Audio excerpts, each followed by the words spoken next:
Air 2. You may have some questions, like, So what's different? well, let's start with the larger sensor. There's a lot more pixels, 48 megapixels to be exact, which means you can do this. And then shoot a hyperlapse in 8K. With Smart Photo, every shot is a masterpiece. Yeah, but photos aren't really my thing. Don't worry, we've got you covered. It also does 4K 60p video. You can also slow things down. Way-do.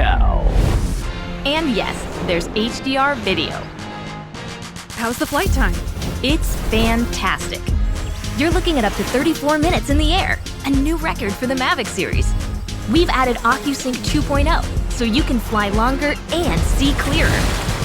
What if I'm not a great pilot? That's where Focus Track comes in, so you can fly like a pro. Or just press a button. Here's the best part: automatic obstacle avoidance. Okay, but what do I do with all these shots? Here's an idea. Use the DJI Fly app to edit and share your moments with just a tap.